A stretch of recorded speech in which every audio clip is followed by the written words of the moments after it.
Assim, uma boa noite, né, a todos e todas.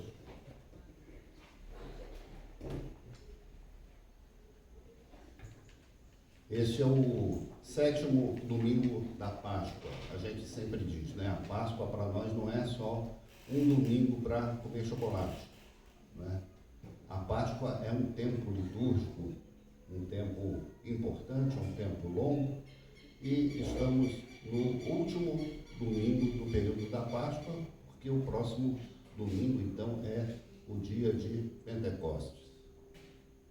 E nesse domingo a gente quer lembrar também algo que aconteceu no meio da semana, aconteceu na quinta-feira, que foi a ascensão do Senhor Jesus. Isso que nós acabamos de ler no livro de Atos. E quando eu lia esse relato da ascensão, eu me lembrei de uma figura muito importante da música popular brasileira que está se despedindo dos palcos. Eu estou falando de Gilberto Gil. Talvez o intérprete, para mim, o maior intérprete da música brasileira. Digo intérprete no sentido de, no palco, nas gravações, como ele realiza a música. Ele também é um autor muito especial, ele também é compositor, músico, mas Gil, tudo que ele pega para cantar, ele canta bem. Ele canta bossa nova, ele canta forró, ele canta reggae, ele canta música da Bahia, né, as suas músicas originais, né, da sua formação, e enfim, né, eu acho uma pessoa extraordinária da nossa música. Eu acredito que metade do Brasil. E eu me lembrei daquela música Expresso 2222, de 1972, né? Começou a circular o Expresso 2222 na Central do Brasil, que parte direto de Bom Sucesso para depois do ano 2000. O ano 2000 ainda era uma coisa muito distante, né? Para nós é uma coisa distante, só que já passou, né? Para ele é distante que ainda vinha, não é? E ele diz o seguinte, que ele fala do Corcovado, ele fala de uma paisagem carioca, o Morro do Corcovado, ali o Cristo Redentor. Então ele diz que no Expresso 2222, em 2001 e 2 e tempo afora, não se vê mais um Cristo concreto, um Cristo na representação de uma escultura, de uma estátua, de uma imagem. O Cristo que se vê é mais ou menos como o que subiu ao céu, subindo, rodeado por uma nuvem brilhante, subindo ao céu. E eu concordo muito com Gilberto Gil, porque esse, realmente, o Cristo Redentor é um símbolo de uma cidade, um símbolo da minha cidade. A gente tem muito carinho por ele, ele é realmente a grande referência, né, e é referência para a fé de algumas pessoas também, mas o verdadeiro Cristo não é aquele que está no topo do Morro Corcovado. O verdadeiro Cristo é esse, subindo ao céu, cercado por uma nuvem brilhante, subindo ao céu. É desse Cristo que fala a palavra de Deus, é esse Cristo que nós vimos retratado aqui em Atos, capítulo 1. Quando Lucas, que é o autor do livro de Atos, faz uma ponte entre o evangelho que ele escreveu e aquilo que sucedeu depois da ressurreição e da ascensão de Jesus, as coisas que deram origem, então, à igreja primitiva, a atuação do Espírito Santo no mundo, não é? Ele começa, então, por esse episódio da ascensão de Jesus. O fato é que já tinha ali 40 dias que Jesus tinha ressuscitado, e os discípulos e discípulas, que havia também mulheres nesse grupo, eles estavam num momento meio que de indefinição. Jesus tinha morrido, tinha sofrido, tinha ressuscitado, continuava esporadicamente aqui e ali aparecendo e renovando a sua pregação, reforçando aquilo que ele tinha ensinado e dando pistas para o que viria no futuro. Mas não se sabia exatamente em que condição Jesus estava, o que era para ser feito. Todo mundo estava assim numa certa indefinição, não tinha recebido ainda uma ordem expressa de como agir a partir dali. Então Jesus reúne essas pessoas e ele ouve então uma pergunta, né? Será este o tempo em que o Senhor irá restaurar o reino a Israel? Era a pergunta dos discípulos. O grande projeto que os discípulos tinham em relação à obra de Jesus, a ação de Jesus, era relacionada assim com, eventualmente, uma tomada do poder em Jerusalém, a expulsão do invasor, do colonizador romano e o estabelecimento de um reino justo, um reino guiado pela lei de Moisés, pela lei de Deus e, enfim, todo o conserto, toda a reparação de uma série de injustiças que vinham acontecendo no dia a dia da vida daquele povo ali na Palestina, na região da Judeia. Era a grande esperança que aqueles discípulos tinham, alguns inclusive já até projetavam que cargo iriam ocupar no ministério, não é? Então havia todo um projeto político por trás da idealização do que Jesus vinha fazendo. E essa pergunta continuou assim sendo feita, mesmo depois da prisão de Jesus, da execução de Jesus e depois da sua morte e da sua ressurreição. Esse anseio, essa perspectiva ainda continuava viva na mente dos discípulos e discípulas. Tanto estava que eles fizeram essa pergunta então para Jesus, para que ele desse uma resposta definitiva. E agora você ressuscitou, você venceu a morte, e nós como é que vamos ficar? Era uma preocupação, digamos, uma preocupação justa, imediata. Não era uma coisa assim totalmente sem sentido, mas era uma preocupação muito, muito menor do que tudo aquilo que Deus tinha como proposta para o movimento de Jesus, o movimento daquelas pessoas que seguiram Jesus desde a Galileia. Eles não faziam ideia daquilo que Jesus planejava então para o futuro. Então, respondendo a essa pergunta, Jesus diz o seguinte: olha, não cabe a vocês conhecer tempos ou épocas que o Pai reservou para a sua própria autoridade. Eu não tenho essa resposta para vocês, porque não cabe a mim responder isso, que seria o estabelecimento definitivo do reino de Deus, né? No fundo era disso que se tratava. Eles queriam saber se a coisa ia ser imediata. Eu disse, não, mas eu também não sei quando que vai ser. Mas enquanto isso não acontece, enquanto isso não se realiza como projeto definitivo de Deus para a humanidade e para toda a criação, não é só para os seres humanos, é para toda a criação, para o mundo inteiro, então ele apresenta para eles o seguinte: mas vocês receberão poder ao descer sobre vocês o Espírito Santo, e serão minhas testemunhas tanto em Jerusalém como em toda a Judeia e Samaria até os confins da terra. Foi essa a resposta que Deus deu então à grande pergunta que a comunidade dos discípulos fazia para ele. isso basicamente que nós estamos fazendo, ou deveríamos fazer. Porque cada um de nós aqui, discípulos de Jesus que somos, não é? Eu sempre lembro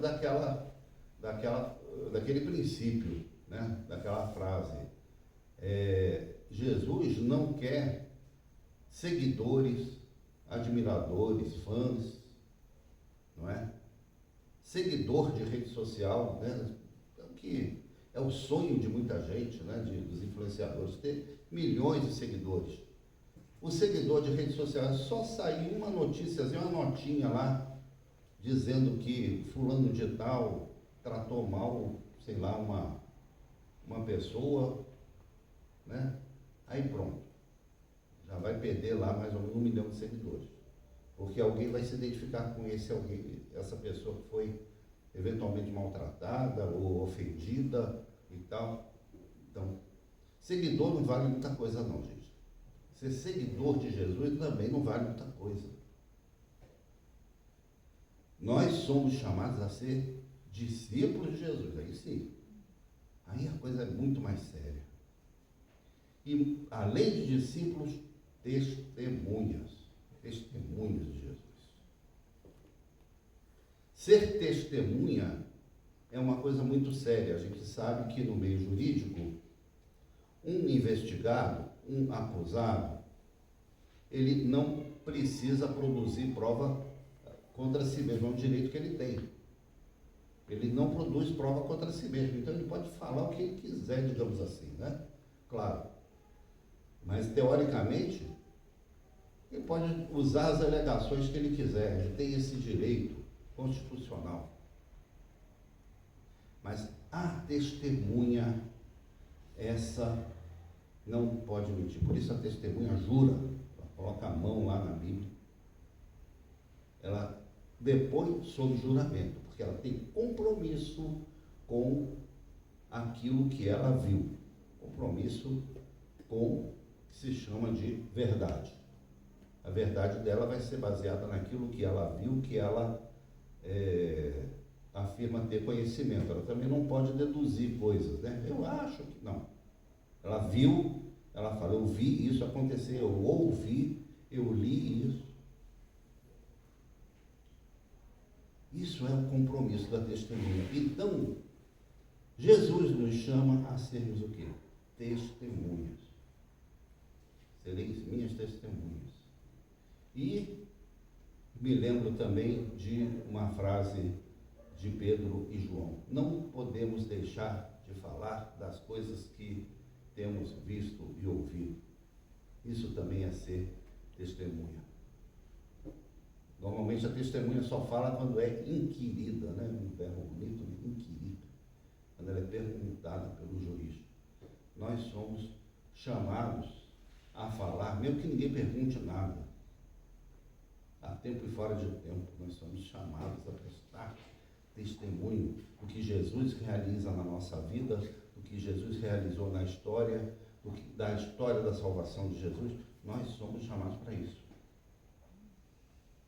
Então, essa é a grande mensagem de Jesus Cristo nesse último momento. Se ele tinha alguma coisa importante para falar, normalmente os momentos de despedida são momentos em que a gente não vai falar abobrinha, né?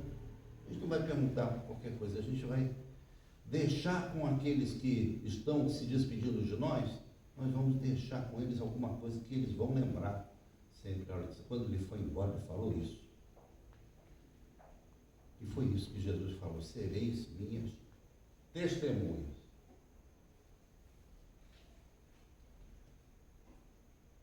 Mas para isso, nós recebemos uma capacitação. Uma testemunha, ela não vai diante de um delegado, diante de um juiz, diante de um inquérito, seja lá o que for, sem um mínimo de preparação. Ela tem que saber exatamente o que ela deve falar e o que ela não deve. Então, nós temos essa capacitação. que nos é dada por meio do Espírito Santo de Deus. É para isso que nós recebemos o Espírito Santo. Muitas pessoas querem receber o Espírito Santo para realizar coisas extraordinárias, coisas poderosas, realizar maravilhas. Então, amém. Se Deus quer te usar para realizar essas coisas, Ele é soberano, Ele é Senhor, Ele sabe o que fazer por meio de você. Mas o primeiro compromisso daquele que recebe o Espírito Santo de Deus é esse. É o de ser testemunha de Jesus Cristo. Então aqui ele diz, né? Vocês receberão poder ao descer sobre vós o Espírito Santo e serão minhas testemunhas, tanto em Jerusalém como na Judeia e Samaria, até os confins da terra. Amém? Que maravilha, né? Que maravilha que nós recebemos o Espírito Santo. Todos nós que estamos aqui, se somos discípulos de Jesus, recebemos o Espírito Santo e estamos capacitados para dar esse testemunho perante o mundo. Amém? Que coisa maravilhosa. Eventualmente a gente tem problemas, a gente tem falhas, nós não somos perfeitos, nós não temos. A gente depende do Espírito de Deus, a gente depende de Deus para realizar isso. Não é com as nossas próprias forças, não é com as nossas próprias qualidades. A gente tem que ter sempre em mente que dependemos do Espírito de Deus para realizar essas coisas. Jesus fala isso e, depois de ter dito isso, então ele foi elevado às alturas. Ele tomou o elevador e começou a subir. De uma forma aparentemente muito discreta. Nós temos algumas pessoas na história da salvação que foram elevadas ao céu. Por exemplo, talvez o mais conhecido deles, né? Elias. Elias foi levado para o céu numa carruagem de fogo. É a descrição que o escritor da época, que eventualmente presenciou, testemunhou esse acontecimento, ele foi numa carruagem de fogo. Para mim, descrição muito cabível assim de uma espaçonave. Sim. Ligou o motor, então, decolou e foi, sabe-se lá para onde. Tá? Coisa assim apoteótica, né? Imagina o barulho que fez esse veículo para levar Elias. Outros, ninguém viu, ninguém presenciou, não se sabe exatamente como foi, mas Moisés subiu o monte e não desceu mais. Uma pessoa também que tinha intimidade, tinha contato próximo com Deus, chegou a presenciar fisicamente a passagem de Deus em volta dele. Ele teve que se esconder para conseguir sobreviver a essa experiência. Esses dois depois reapareceram. Reapareceram para conversar com quem? Com Jesus, no Monte da Transfiguração. Lá estavam Elias e Moisés. Coincidência ou não, esses dois. Não é? Mas faltava Jesus ser recebido no céu também. Ele que também tinha uma natureza humana. Eu estava mais cedo aqui conversando com os irmãos e irmãs na escola dominical, falando sobre o credo de Nicéia, sobre a dupla natureza de Jesus Cristo, que Jesus tem uma natureza divina, mas tem também uma natureza humana. Não sei se ele adquiriu na encarnação, e esse processo de encarnação, ele se tornou uma coisa indelével em Jesus. Ele é eternamente humano. Ele adquiriu essa natureza humana. Se eu estou correto, pode ser que algum teólogo venha me contraditar. Não foi assim. Mas o fato é que Jesus é humano. E faltava esse Jesus humano ser recebido nos céus também. Até para fechar essa etapa, né? Como se diz na psicologia, eu não domino muito a terminologia, mas assim, fechar essa gestalt, né? Fechar esse período da existência, da história da salvação, né? Ele sobe então para os céus. E nos céus ele é, segundo a nossa formulação de fé, é recebido na glória e se assenta à direita de Deus Pai Todo-Poderoso, de onde há de vir, onde há de voltar para julgar os vivos e os mortos. Né? A imagem procura, né, representar, isso daqui mais um trabalho da nossa irmã Thaís, né? Procura representar de alguma forma essa realidade.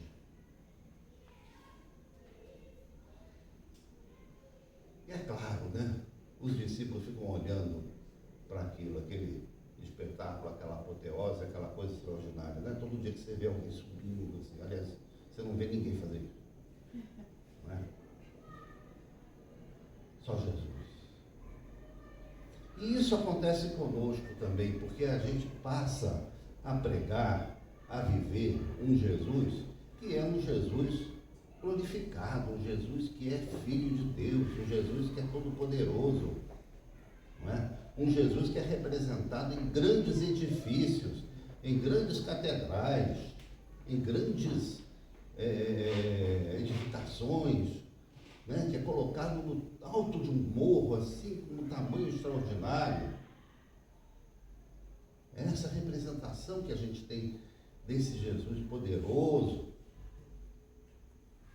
E muitas vezes a gente se descola, a gente se esquece daquele Jesus que caminhou junto às pessoas mais pobres e desprezíveis do mundo, mais humildes, mais excluídas. Esse Jesus, a gente quase que se esquece dele. E, no entanto, é desse Jesus que nós somos chamados a testemunhar também. É nesse Jesus que ele se refere quando fala: sereis minhas testemunhas. Vocês vão apresentar para o mundo todas as coisas que eu fiz e que eu ensinei.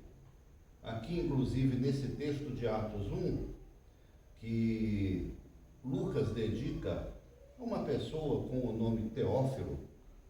Teófilo é uma palavra grega que quer dizer amigo de Deus. Alguns acham que pode ser uma figura genérica, fictícia, que esse escrito aqui é feito a todos os amigos de Deus. Amém. Não é? Está bem endereçado. E aqui ele diz, né?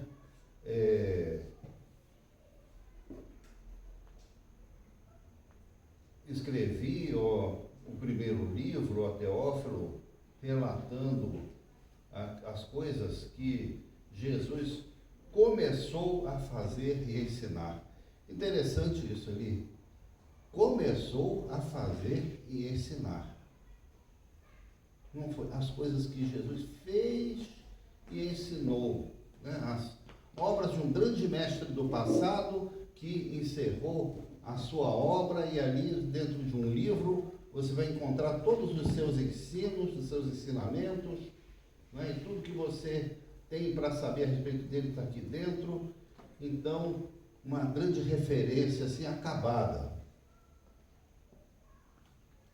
Pelo contrário, Lucas confere ao ensino de Jesus um caráter continuado. A gente fala tanto de educação continuada, né? A nossa educação em Jesus é uma educação continuada. A gente nunca acaba de aprender de Jesus Cristo. A gente nunca acaba de aprender. Por isso que a gente diz, né? A escola dominical não tem formatura. Né? Estamos com os nossos calouros lá embaixo, e calouras.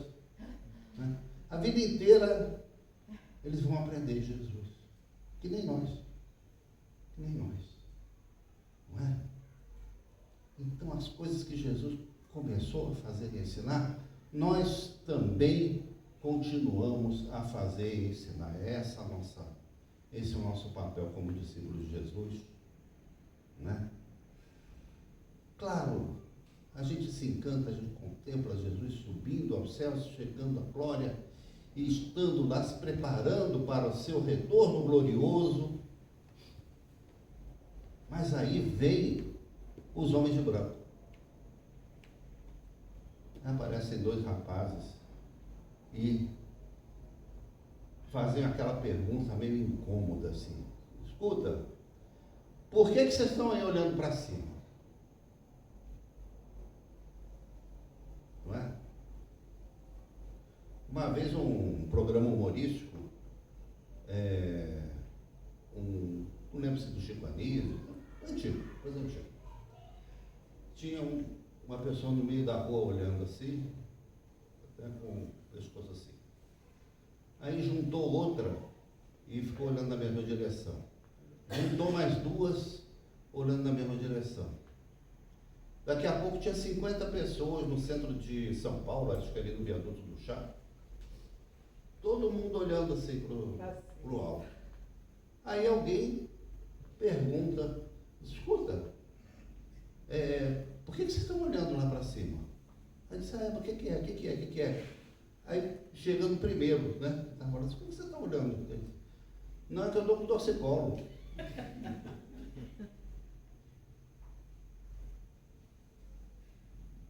Aqueles homens então perguntaram: vocês estão com torcicolo, né?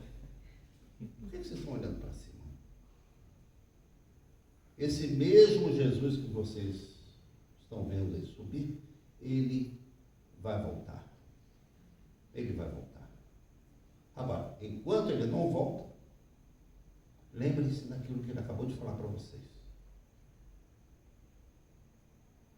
Muitas vezes a gente olha para esse Jesus glorificado e a gente se preocupa só em olhar para ele. Sabe? Às vezes até os pregadores falam: olha para Jesus.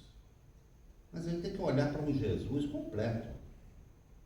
A gente não vai olhar só para o Jesus do céu.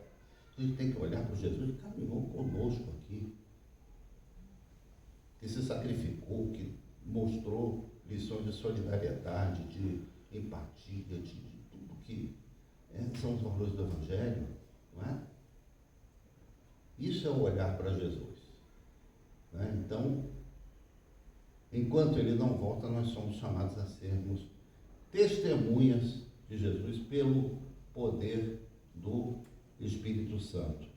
E o papel do Espírito Santo em tudo isso é também muito importante. Eu queria só que alguém avisasse a nossa professorinha lá de baixo para ir liberando os seus alunos, os seus calouros.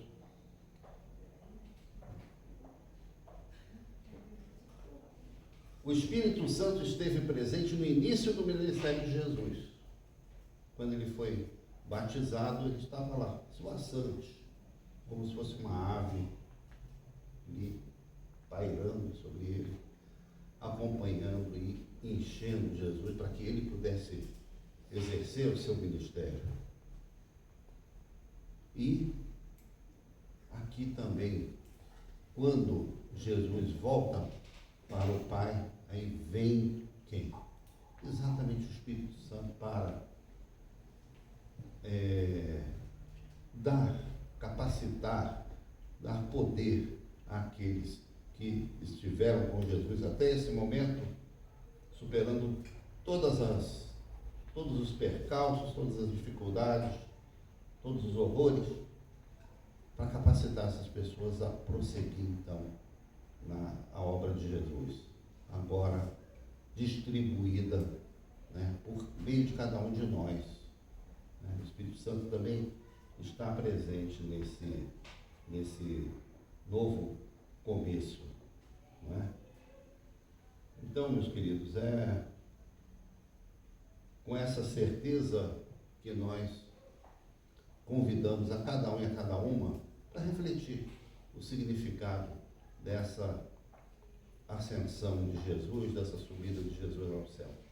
porque ela é uma marca da nossa fé, ela é um marco da história da salvação, hoje e sempre.